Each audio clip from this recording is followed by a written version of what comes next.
Hello friends, good morning. তোমার সবাই কেমন আছো? আমিও খুব ভালো আছি। এখন বাজে 11টা। রূপার তেওয়ারি সিম্পল লাইফস্টাইলে তোমাদেরকে সবাইকে স্বাগতম জানাচ্ছি।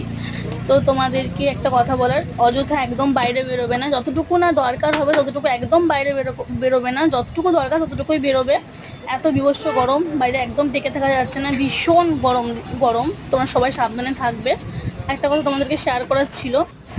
দেখো, আমরা যারা ছোট ছোট ইউটিউবার আছি, জাস্ট শুরু করেছি, কিন্তু একটা কথা কি জানো তো, যারা যারা অনেক অশ্লীলভাবে খারাপভাবে ভিডিও বানাচ্ছে, বাজে বাজে গান ইউজ করছে, বাজে বাজে কথা বলছে, বাজে বাজে ব্লগ বানাচ্ছে, লাইক কমেন্ট শেয়ার সবাই পাচ্ছে, দেখছি ভিউজ বাড়ছে, কিন্তু আমরা দেখো এত ভালোভাবে ভিডিও বানাচ্ছি, এত কিছু করছি, কিন্তু আমাদের কিন্তু লাইক কমেন্ট শেয়ার কোনো ভিউজ কিচ্ছু বা কোনো সাবস্ক্রাইবার কিচ্ছু তো তোমাদের সকলের উদ্দেশ্যে আমার একটা কথাই বলা, যারা যারা ছোটো ছোটো ইউটিউবার আছে তো তাদেরকে একটু সুযোগ দাও, তারাও যেন একটু ওপরে উঠতে পারে। আমার মতো যারা আছে প্লিজ তাদেরকে সবাইকে সাপোর্ট করো, তার সাথে আমাকেও